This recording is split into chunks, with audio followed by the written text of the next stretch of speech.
જો આપણે લખ્યું છે બ્રેક ધ લિમિટ ના કાર્તિકેયમાં લખ્યું છે સ્ટાર્ટ મૂવિંગ બેનો મતલબ એક જ થાય. બ્રેક ધ લિમિટ એટલે તમે બહાર વયા જાઓ તમારી લિમિટને, અને સ્ટાર્ટ મૂવિંગ એટલે તમે જો જ્યાં જો ત્યાંથી આગળ વયા જાઓ. એટલે આપણે આમાં આવ્યા ત્યારે મસ્ત બંધ હતો વરસાદ, એકદમથી ચાલુ થયો એટલે આપણે ભીંજાઈ ગયા હતા. તો પછી ફ્રેશ થઈને જ મેં કીધું આવ આવી ગયો વાતાવરણને લીધે, ડબલ ઋતુ થઈ ગઈ એટલે વધારે નથી બહુ.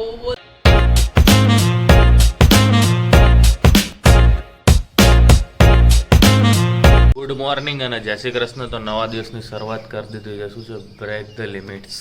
નવું ટી શર્ટ પહેરી લીધું છે. ખૂણામાં કાંચામાં ક્યાંક પડ્યું હતું તો કાલે દિવ્યાએ સાફ સફાઈ કરી છે તો મળેલું છે બ્રેક ધ લિમિટ. તમે પણ તમારા જીવનમાં બ્રેક ધ લિમિટ, તમારી લિમિટની બહાર એટલે કે ઓવર લિમિટમાં વયા જાજો. જે પણ કામ કરતા હોય એમાં બીજા એકેમાં નહીં ઓવર લિમિટ કરવાની, બાકી લોચા પડી જાય. એટલે બસ તો અત્યારે મસ્ત રેડી થઈ ગયા છે. માખી આપણને હેરાન કરી રહી છે. વાતાવરણની વાત કરીએ તો આજે વરસાદ નથી પણ વાતાવરણ મસ્ત, કાલે એટલો બધો વરસાદ પડ્યો એટલે ઠંડુ મસ્ત મજા આવે એવું થઈ ગયું છે. તો બસ હવે આપણે એ જ વાતાવરણમાં મસ્ત મજાના રેડી થયા. શરદી થઈ ગઈ છે મને પણ થોડીક એટલી બધી નથી થઈ. તો ચલો ઓફિસે જઈએ આપણે ફટાફટ. જો આપણે લખ્યું છે બ્રેક ધ લિમિટ ના કાર્તિકેયમાં લખ્યું છે સ્ટાર્ટ મૂવિંગ બેનો મતલબ એક જ થાય. બ્રેક ધ લિમિટ એટલે તમે બહાર વયા જાઓ તમારી લિમિટને, અને સ્ટાર્ટ મૂવિંગ એટલે તમે જો જ્યાં છો ત્યાંથી આગળ વયા જાઓ. એટલે આપણે બે મિનિંગ હરખો જ પહેરો કાર્તિકેય, કાંઈ બોલાતું જ નથી. એક અવાજમાં એટલો બધો બેઠો ને એટલે એ બોલે ને એ ન સંભળાતું. થોડુંક જોરથી બોલ, હમણાં વિડીયોમાં અવાજ ન થતો, મને ફોન આવે લોકોના કે કાર્તિકભાઈનો અવાજ કેમ ન થતો. અને આ શું કહ્યું છે જોવો તો છે ને. હા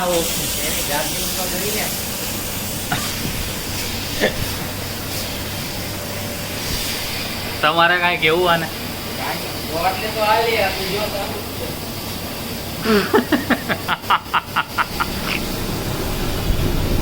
જોક્સ થઈ રહ્યો છે અવારવારમાં મસ્ત. બસ વાતાવરણ તો એવું ને એવું જ છે જેવું સવારે હતું. આ તો મેં કીધું લાવો વાત કરી લઈએ. અમે વાંચ્યું કાર્તિકના ટી શર્ટમાં, અમે આ મિનિંગ તો હરખો હોય. મેં કીધું લાવો વિડીયો બનાવ્યા તારી જોડે, તો બનાવ્યો હવે વિડીયો. હવે તો જમવા હમણાં જશે થોડીક વારમાં, એનો ટાઈમ થઈ રહ્યો છે એટલે આપણે આરામ બારામ કરવા જાય થોડીક વાર. હવે વાતાવરણ તો જોરદાર જ થઈ રહ્યું છે અને આપણે બંસલભાઈને તેડવા આવી ગયા. લે બંસલ હલાવ, હું ન હલાવું, મને બીક લાગે વરસાદમાં પલરી જવાની. તું પલર, મારે નથી પલરવું. બહુ વરસાદ પડશે એવું લાગે. તારું શું કહેવાનું થાય? ધમ ધોકાર પડી જવાનો કે નહીં આજે, હે ને? એટલે તો તમને બતાવીએ ધમ ધોકાર પડે કે નહીં વરસાદ. જો આપણે ઘરે આવી ગયા, બપોરની થઈ ગઈ રાત, કારણ કે પછી તો કામમાં પડી ગયા હતા. એક જગ્યાએ બીજે જવાનું હતું તો બીજી જગ્યાએ ગયા, પણ વરસાદ ચાલુ હતો એટલે કાંઈ શૂટ કર્યું નહીં. અને અત્યારે રસ્તામાં આવ્યા ત્યારે મસ્ત બંધ હતો વરસાદ, એકદમથી ચાલુ થયો એટલે આપણે ભીંજાઈ ગયા હતા. તો પછી ફ્રેશ થઈને જ મેં કીધું વિડીયો બનાવે ને વળી તમને એમ થાય કે આ શું બનાવી. તો બસ આજે દિવ્યાએ શું મેનુ બનાવ્યું છે એ તમને બતાવી દઉં અને દિવ્યાને પણ બતાવી દઉં એટલે તમને ખબર પડે શું મેનુ છે આજે. જો ભાત તો તમને દેખાય છે, આની અંદર શું છે ને હમણાં દિવ્યા ખોલે. અહીંયા મસ્ત મજાનું સલાડ છે. આટલું સલાડ તો હું એકલો ખાઈ જઈશ લગભગ તો. અને મગ રાઈસ. વાહ દિવ્યા વાહ, થેન્ક યુ સો મચ. કારણ કે દિવ્યાની થોડીક તબિયત ડાઉન છે.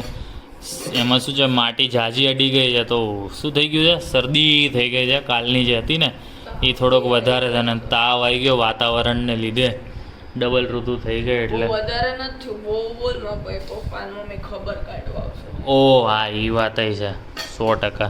બહુ વધારે નથી, બહુ નથી થયું. તો બસ ચલો ખાલી ભાત ફૂંકાઈ જાય, એમાં થોડાક મગ બગ નાખ. તો બસ ચલો અમે મગ રાઈસ ખાઈ લઈએ. અને આજનો નાનકડા વ્લોગને તમે એન્જોય કર્યો તે બદલ તમારો ખૂબ ખૂબ આભાર. કાલે નવા વ્લોગ સાથે, ત્યાં સુધી ગુડ નાઇટ અને જય શ્રી કૃષ્ણ. ગુડ નાઇટ, જય શ્રી કૃષ્ણ.